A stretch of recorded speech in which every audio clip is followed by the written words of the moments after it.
All right, good evening, everybody. So today we're actually going to start jumping into programming, and we're going to also just introduce you guys to the Arduino Mega, which is the microcontroller that we're going to be using for the rest of this course. And then we're going to walk you through, how to install the IDE for the Arduino. And then there's a real basic sort of hello world introductory programming activity we're going to cover. So like I said, though, the first thing that we want to cover is just some basic introduction to some programming concepts. Most of this is not specific to any sort of specific language. So if you have done any programming before, a lot of it is going to sound familiar to you. So, when we say programming, we're talking about computer programming. We're talking about writing code. And code is just an executable set of instructions that are interpreted by the computer to perform a specific set of actions, right? So the big thing with computer logic is that it's all binary logic, right? It's all zeros and ones, digital. This is something that, everyone now has grown up with and is very familiar. So the basic smallest unit of information is called a bit. It is a single digital digit, and it can have a value of 0 or 1, right? So you can combine multiple bits together to form larger things. The most common one that you'll hear of is a string of 8 bits together are called a byte. And you can see here, this is just a simple representation. So each one of those zeros and ones is a bit, and that entire combined thing, which you can see if you count there are 8 different digits, is a byte.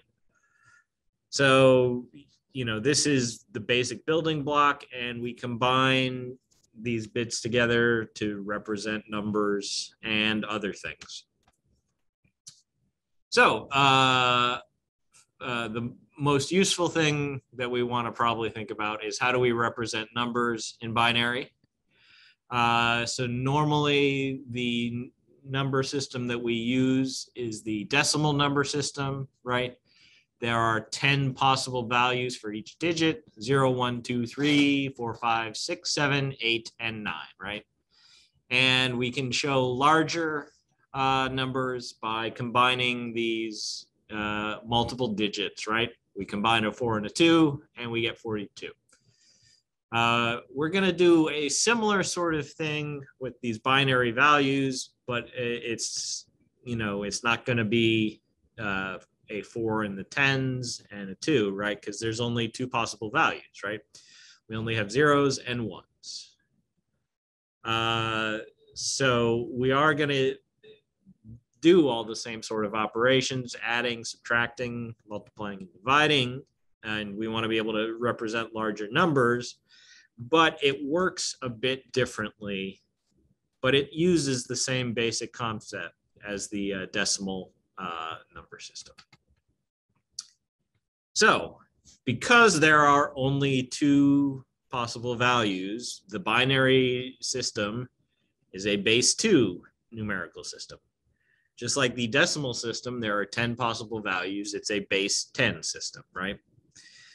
So, like I said multiple times, it's 0 and it's a 1, right?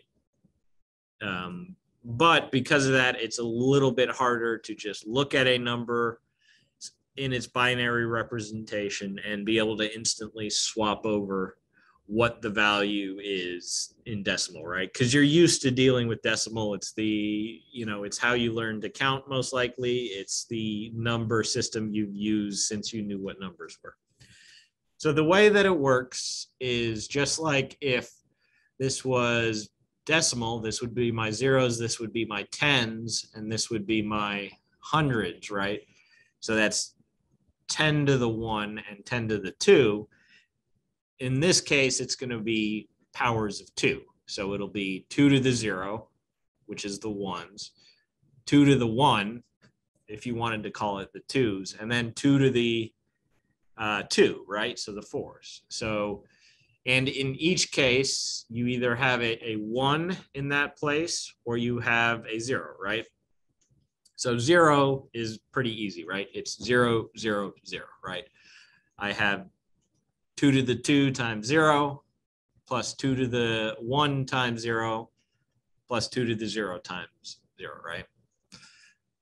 But so we can easily, it's easiest to look at first just the powers of 2, right? So 2 to the 0 is indicated by a 1 in that zeros place. 2 to the 1 is indicated by the 1 in that place. And then 2 to the 2, which is 4, is again indicated by 1, right? So I just combine those values to get all the possible values. So for 3 bits, right, I basically have 0 through 7, right?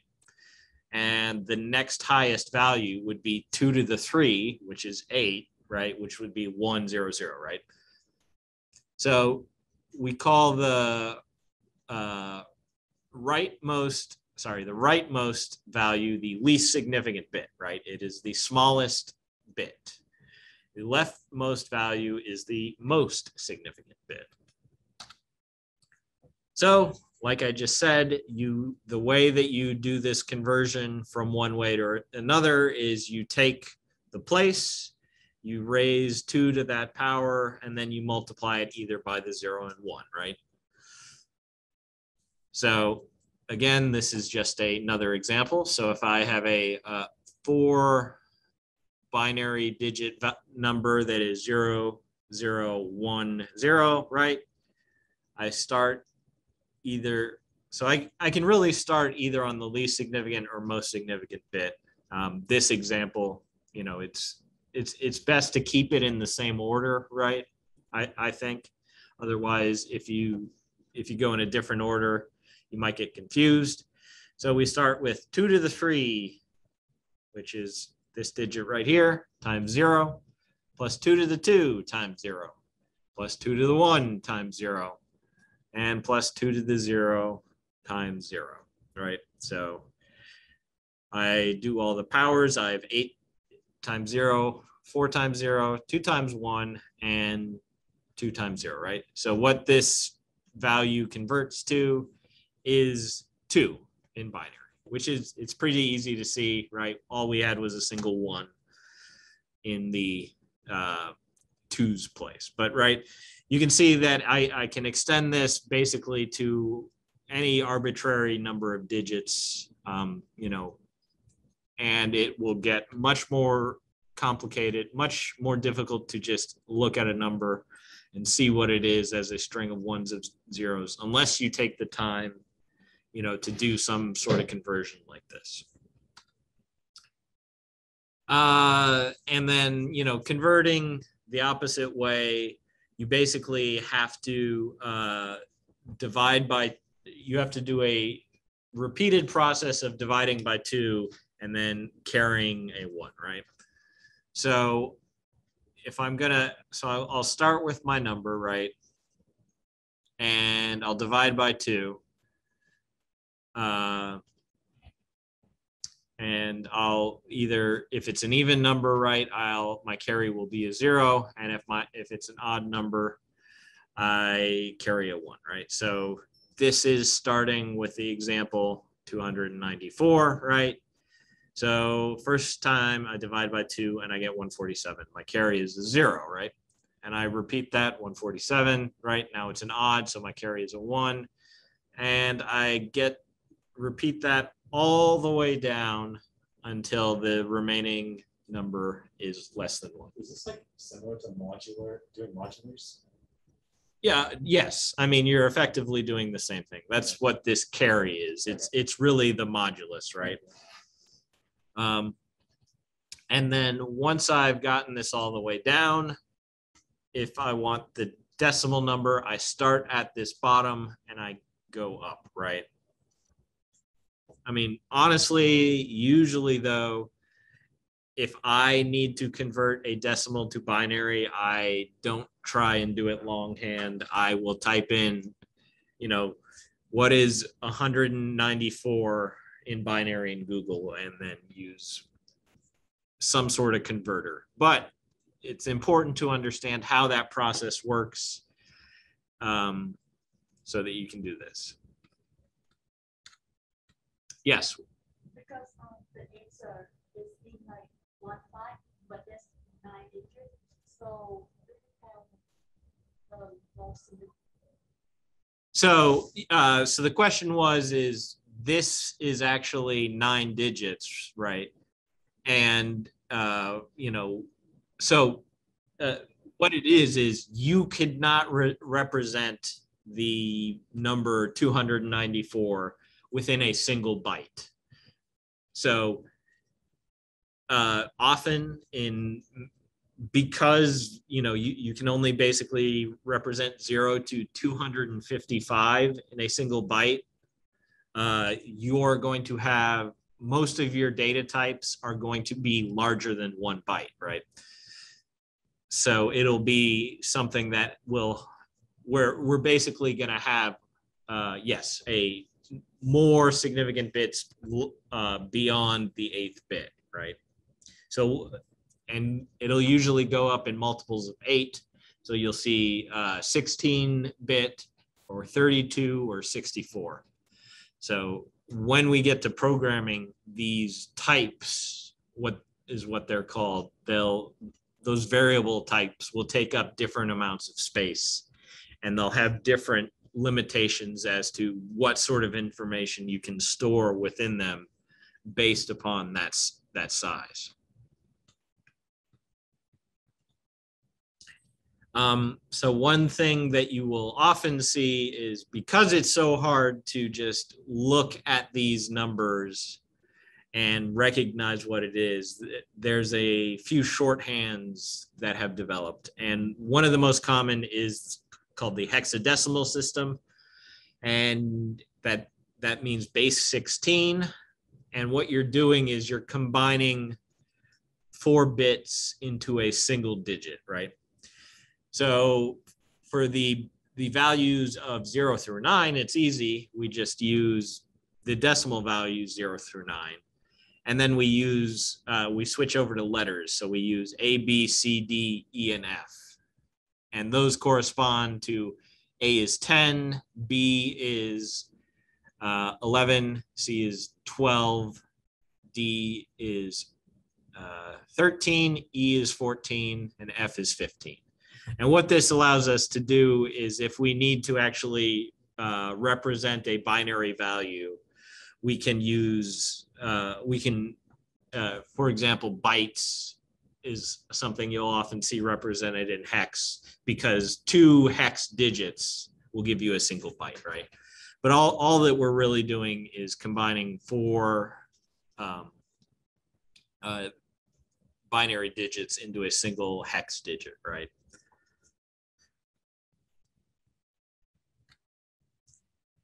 So that's just sort of some basics of binary. Now, how you actually implement this depends on your programming language. So there's a whole lot of different ways that code can be written, right? And each set of, what you call a set of rules of how you write the code is defined by the programming language, right? And they're going to vary in their syntax, i.e. what are the rules that you have to use? What do different keywords mean? How do I actually have to type out my language? So what we're going to use on the Arduino is actually a variation of C++. C++ is based on C. There's also C#, which is another language developed off of C. Actually, Java and JavaScript were both originally based on C. And then something you may run into that's pretty common is Python. There are many, many, many programming languages. They all have different strengths.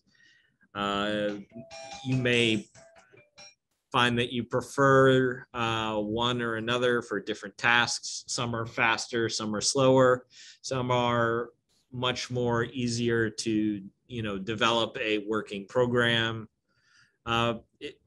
It sort of depends on what you're trying to do. But like I said, the programming we're going to do here is Arduino programming, and that is C++ based programming. So the basic thing that you need to do with a program is you need to be able to store data and manipulate it, right?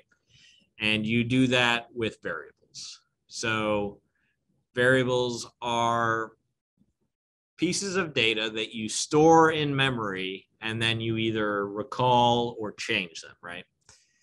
And for C++, the way this is sort of how you define a variable. And also this is sort of the three key parts to a variable, right? We have a type that tells us what sort of information it is. So in this case, it's an int or an integer, i.e. it's some kind of whole number in steps of 1, right? It's not a decimal. It has a name. In this case, it's capital VAR, right? It's just a name that we have decided so that when we refer to it later, we can use its name to know that we're talking about this particular variable. And then it has a value at this time, right? So 42. Now, I may change that value later with some operations. I may want to check what that value is later. But at least right now, I have set that value equal, or set the value of that variable equal to 42. Now, there are several different types of variables, right? And this is not by any means an exhaustive list. Different programming languages have multiple different types. You can, in fact, in many programming languages, you can define your own variable types. But what's important is the type tells the program what sort of information is stored within that variable. In C++, in C-based programs, you are required to declare the type of the variable when you name the variable. And what that does is one thing that it's very important that does is it tells the compiler and the computer running the program is how much space in memory it needs to set aside to store that particular variable. So for example, here is an integer and its keyword is int, right? And this is in fact a signed integer, which is something to notice, and that will take, which means it can have values, both positive and negative values. And that'll take 2 bytes to store, but like you saw before, that means you only have a finite range of values because you only have so many bits to store values. And it is a numeric type, right? That means you can do operations, addition, subtraction, multiplication, and they all make sense. Another common type that is a char or a character, right? And that's used to store just a single character of text. A, B, C, D, upper and lowercase, some special characters. And usually that will be a single byte. These are going to be ASCII characters most often. So there is basically a range of values that map the numbers of 0 to 255 onto particular text characters. A string is usually it's a series of characters most often, but because it's a multiple characters, it can have different.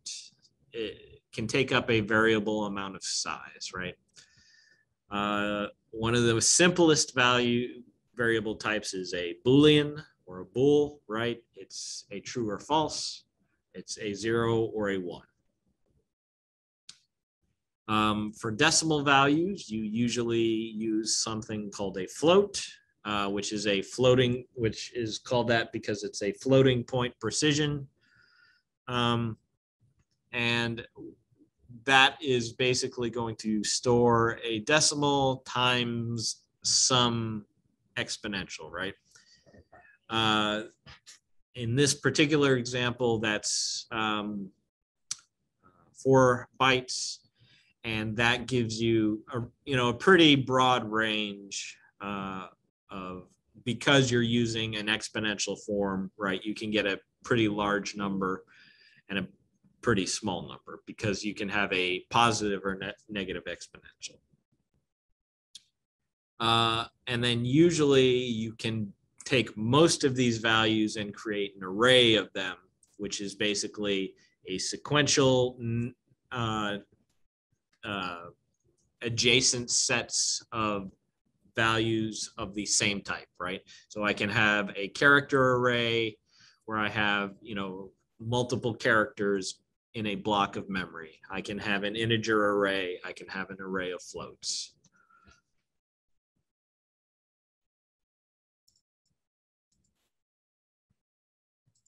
So one thing that you may have noticed is on that integer that we talked about is we were able to stick negative values in it. And that probably brings up the question is, well, if it's only powers of 2, how do I get a negative number? And the way that you do this is you basically set aside the most significant bit as an indicator of, hey, if it's a 0, the rest of the number is going to be a positive number. If it's a 1, that means this is a negative number. And then what you do with the rest is set up such that the addition of negative numbers to positive numbers gives the expected result, right? So if I take a negative 5 and I add it to a 5, I would expect to get 0, right? And so what you find out is if I take the positive value, right, I invert every single bit, right? So I've turned every 0 to a 1 and a 1 to a 0. And now I add 1 to it, right? So that means if I was to add this value to this value, I would get 0, right? So it's because basically once I've flipped it, if I add the two numbers together, I would get 1s in every digit, right? Because I'm always adding a 1 to a 0. So now if I have a string full of 1s and I add 1 to it, well, I'll get a 0 in the first one, right? And then I would carry a 1, and I would carry a 1 again, and I would carry a 1 again. So if we do this, if we define our negative numbers this way, whenever we add the negative number to the positive number, we get a 0. And it works this way that gives us subtraction, which is really what we want with negative numbers. And what this is called 2's complement.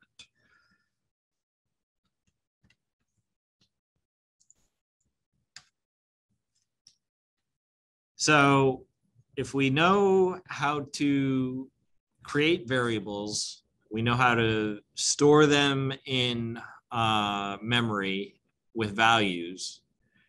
Next thing that we want to do is we want to be able to manipulate them, right? We want to do addition, subtraction. We want to look at, does this variable match this value, right? So we need operators.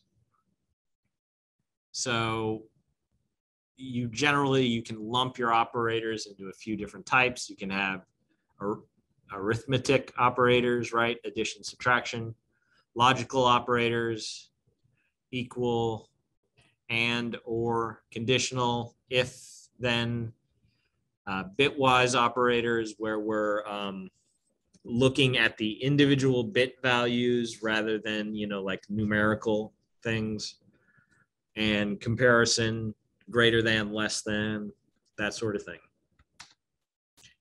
Right, so arithmetic operators, most of them do exactly what you expect. Addition, subtraction, multiplication, division. Somebody also already brought up modulus, right? So modulus is division, but instead it gives you the remainder. So for example, 3 modulus 2 would equal 1. And then because we're very often going to be doing counting, it's very useful to have operators which increase or decrease a value by 1, right? So that's what the decrement and increment operators are for. Logical operators, you're doing, Boolean logic. You're comparing the conditions and trying to get a true or false, right? So, and is if I have 2 trues and I AND them together, I get a true. If one of them is false, the result will be a false. Or is if either one is true, I return to false, I return to true. So that means to get a false result, both A and B have to be false. And then not is you just invert the result, right?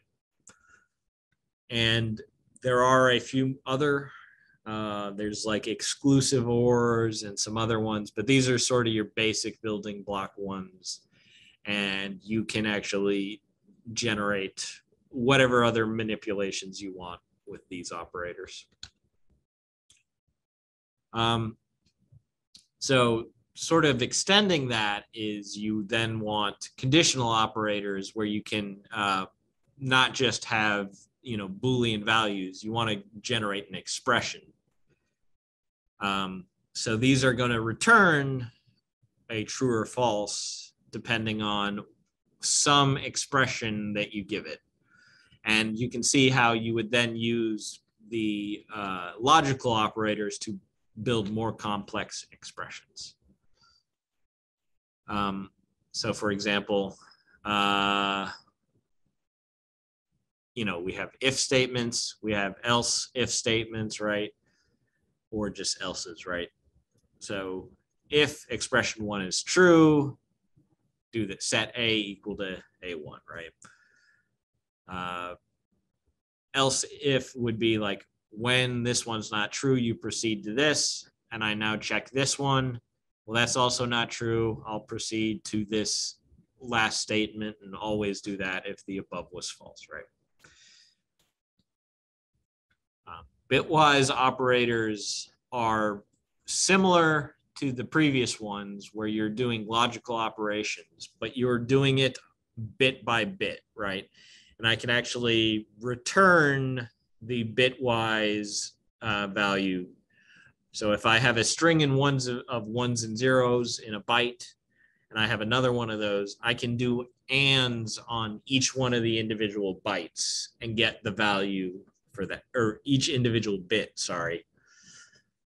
Likewise, I can do ors, I can do nots, right? Which is where I just flip all of the bits,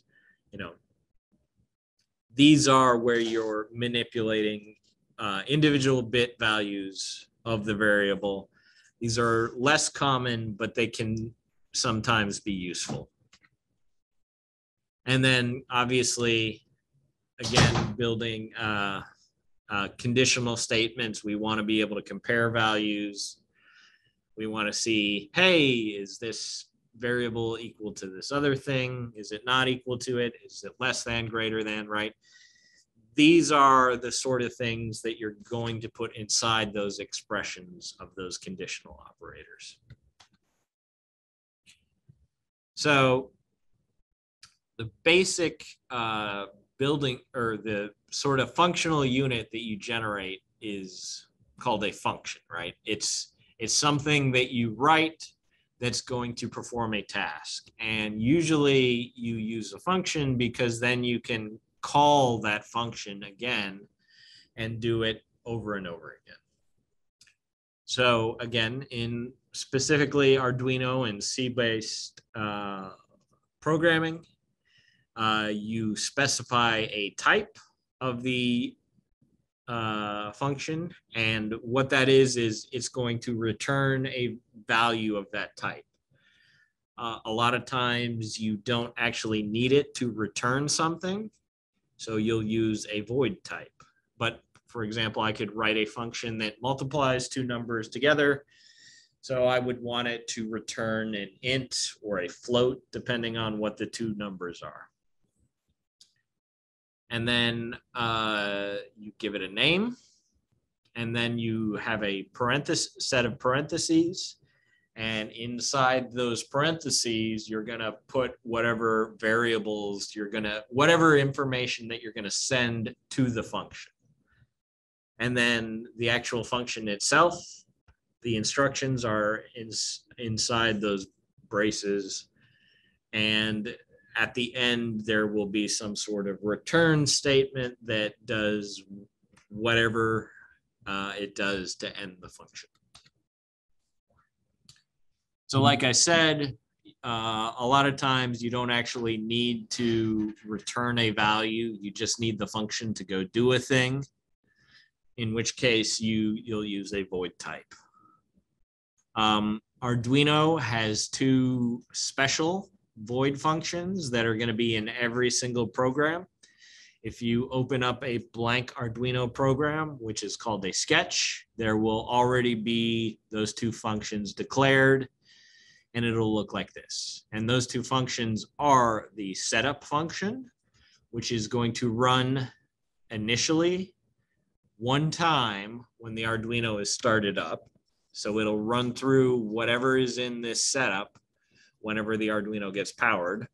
And then it'll move down to the loop function, and it'll continuously execute this loop function, whatever is in here. So it'll run through it, and then it'll go back to the top of the loop function and start over. And this is something specific to the Arduino. This is how the Arduino works. So we talked about those conditional operators and comparison operators, but this is how you actually use it.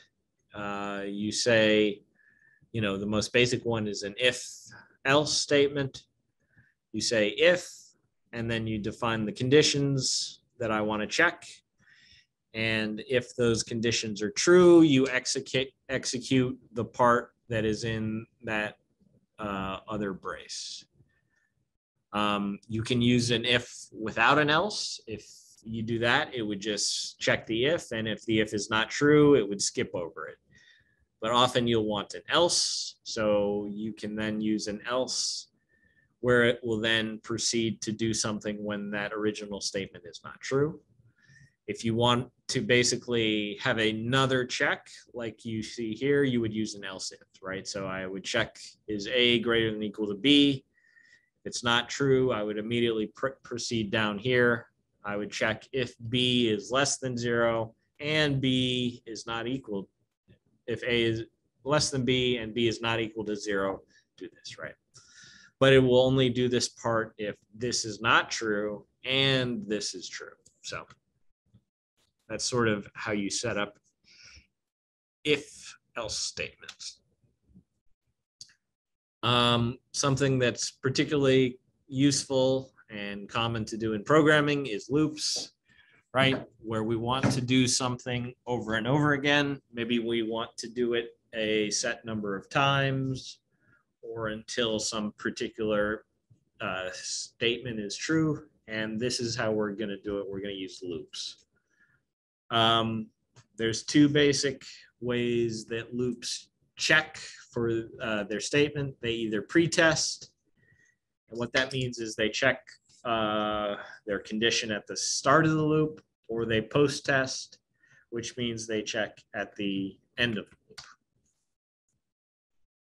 So one type of loop that you will often use is a for loop. This is usually used when you have something that you're incrementing. So you have basically some counter variable that you initialize in the actual for loop statement. You have some exit conditional statement. So it will continue to execute the loop while this conditional statement is true. And then you have an increment statement, right? So this is going to start with I equal to 0. It's going to continue while I is less than 15. And each time through the loop, it's going to increase I by 1, right? So what that'll, and in this case, we've got a real simple example. We're just going to print the value of I to the serial port. So what you will see is you'll basically see it count all the way through 15 because it checks, actually you won't get 15, sorry, because it increments and then checks. So it would increment equal to 15, now it's equal to 15, this is, oh, sorry, you will get less than equal to, not less than, yeah, so you will get 0 through 15, sorry. Yep. And this is, you know, a pretty simple, pretty not useful loop, but you can see how if I wanted to actually do something a set number of times, this would be a very easy way to do it. A while loop is even simpler. All it has is a conditional statement, and it's going to continue to do the while loop as long as that conditional statement is true. So you could do the same thing as a for loop. You know, you have to initialize your variable out before the while loop, and you have to increment it inside the while loop. But this is going to do a similar sort of thing where it's going to count up to 0 to 19 and then exit, right? But I could do other sorts of things. So I can make this conditional statement whatever I want. And a do while loop is very similar, except that it checks the value at the end of the loop as opposed to the beginning of the loop. So you do whatever this stuff in the loop is while this is true. And like I said, it's pretty much the same thing as a while loop, except you check at the end instead of the beginning.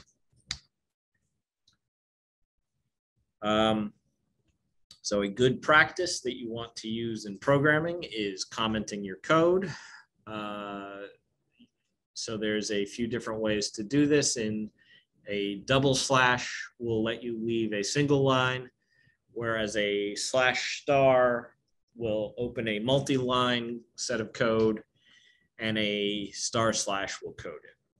And what this is your comments are ignored by the compiler. They're not going to be interpreted into instructions.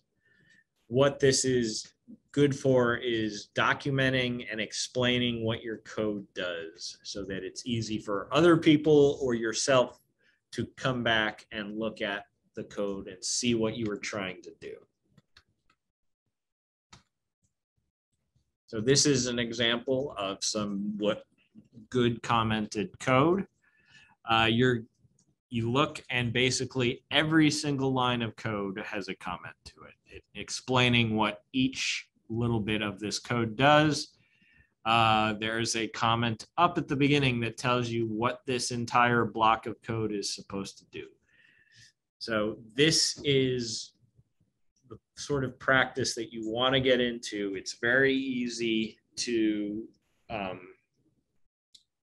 once your code gets complicated, to neglect commenting it, and then you get yourself in trouble because you work on something else and you come back and you can't figure out what it was supposed to do.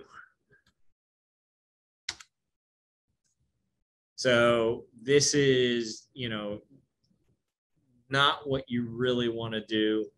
There's basically a whole bunch of stuff in here with no explanation of what it does. There's two real brief comments here that don't really tell you, like, what is this timeout? It says timeout in microseconds. Okay, but like, what is that timeout used for? What is this elapsed time since start of what, right? Those comments don't really help you a whole lot explaining what it is. And then something else that's really important when you're writing code is version control, right? You're going to need to make changes of your code, and you're going to want to know what changes you made.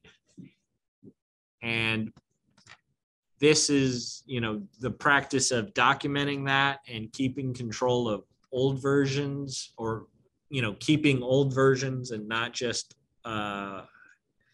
overwriting your old code that maybe worked and then you make a change, now it doesn't work. That's called version control. So if you don't have any version control, you run the risk of losing old code, making changes that break things, possibly losing code. So you want to have some sort of version control system, particularly when you're working on more complicated code and you're working with other people. So there are all kinds of complex version control systems that are actually quite useful if you're writing complex code, right? GitHub is probably something a lot of you are familiar with. That is a version control system. There's a couple of other examples listed here, but basically there's software that tracks the changes and, like, lets you know who changed what, in which files. It can be very useful to let yourself learn one of these version control systems, VCSs. But, for this, that's probably a bit overkill. And, a lot of you are just learning programming. So we are not going to get into that software. But one thing you definitely want to do is have a difference between, like, your working copy and what your last stable version of code is, right? So initially you have some baseline code that you start with. Maybe it was whatever your last version that was working, and I want to now add something to it, right? So I want to make a copy of it, and I'll make edits to that. And that's what's called my working copy. And each time that you branch, I create a new version of this that I'm then, going to make multiple iterations upon. That's called a branch, right? Where I'm branching off and making changes. Because potentially I might have multiple people working on multiple parts at the same time. So each person would be working in their own branch. So when you got finished, you would want to compile a list of all your changes, which is called a change list, so that when everyone came together, you could then, institute all the common changes and merge your branches back together. So a real simple way of doing version control is just naming, giving yourself a file tag system where you're changing the name of it. Version 0.1, right? So you have some sort of version number that you increment every time you change it. Maybe you have a few different levels. So like the 0.1, 0.2 are minor changes, and 1.0 to 2.0, those are like major changes. And usually you, if you're going to do something like this, you want to have a definition of, hey, this is what a 0.1 change, and this is what like a major 1.0 change would be. Combining your version control with comments is something that you want to do, right? So you want to document, what the version of the code is in the comments in the code. And then you also want to write, like what are the changes that you made to functions in your comments.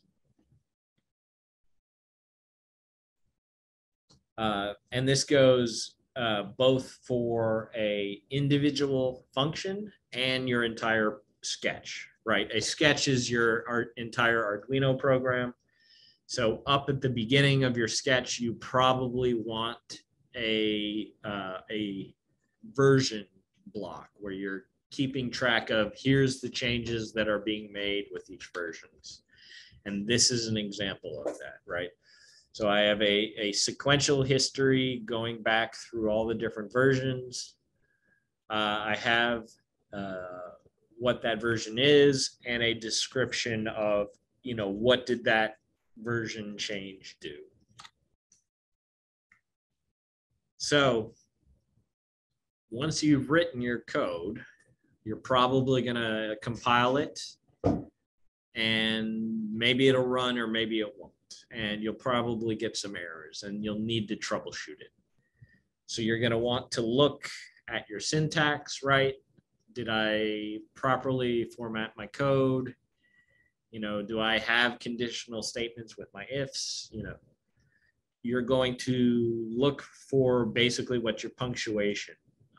C++ code, you have to end all of your lines with semicolons. You need to close all of your opening brackets, braces, and parentheses, right?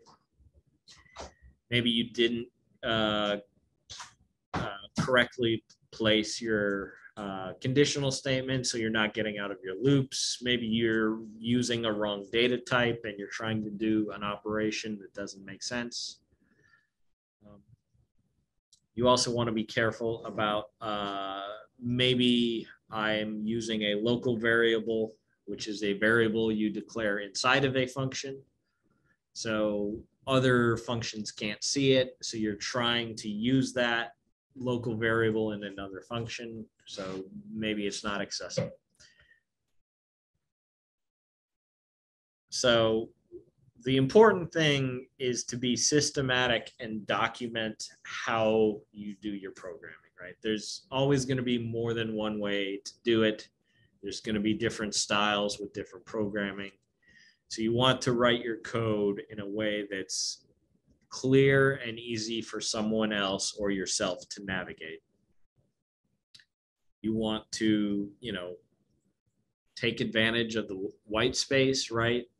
I can skip lines to make things easier to read. I can tab over, I can indent inside conditional statements to make it easier to see which part is inside the, the if statement or the loop. And I want to use lots and lots of comments. And the most important part of this is to establish these good work habits and stick to them because they'll make your life easier later on when you're trying to figure out why something isn't working. For Arduino programming, you are going to want to frequently refer to the reference, right? That's going to include like all the keywords, types, all that conditional statements, all the stuff specific to the Arduino. So you'll definitely need to use this URL and refer to it. That should be it for our first section.